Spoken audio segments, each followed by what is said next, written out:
Pengacara Raja Azura mendedahkan 3 anaknya tidak pernah bertemu dengan bapa mereka iaitu Azmin Osman sejak 13 tahun lalu. Raja Azura 53 berkata, Azmin tidak pernah menjalankan tanggungjawab sebagai bapa, termasuk culas memberi wang perbelanjaan kepada 3 anak mereka. Kali terakhir dia jumpa anak kami yang bongsu ketika umur 12 tahun iaitu pada tahun 2012 kemudian tidak lagi bertemu.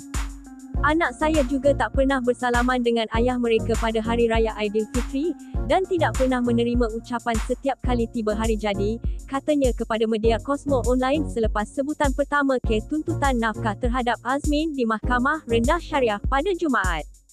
Meski Azmin dikatakan culas membayar nafkah, Raja Azura memberitahu, dia tidak pernah menghasut anak-anak untuk membenci bapa mereka. Saya memang didik anak saya menghormati ayah mereka dan tidak pernah menghalang atau meracuni fikiran dengan memburuk-burukkan Azmin. Malah saya selalu minta anak-anak doakan supaya ayah mereka kaya raya dan bahagia supaya dapat bagi nafkah, jelasnya.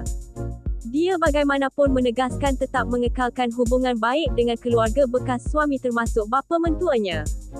Walaupun sudah berpisah, saya tetap hormat bapa mentua dan anak-anak saya adalah darah dagingnya juga. Setiap kali hari raya dan bulan Ramadan, saya tak pernah lupa dan akan bawa anak-anak berjumpa dengan bapa mentua di kediamannya di ibu negara, katanya lagi.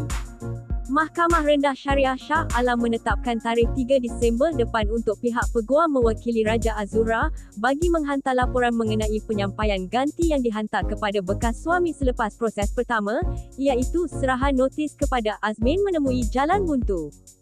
Terdahulu Raja Azura pada 10 September lalu mempailkan permohonan kebenaran pelaksanaan penghakiman berkaitan nafkah 3 anaknya daripada Azmin yang didakwa culas membayar mengikut perintah mahkamah sejak bercerai 15 tahun lalu. Kalau anda suka video di channel ini, boleh juga tekan butang like dan share di media sosial yang lain. Terima kasih kerana setia di sini.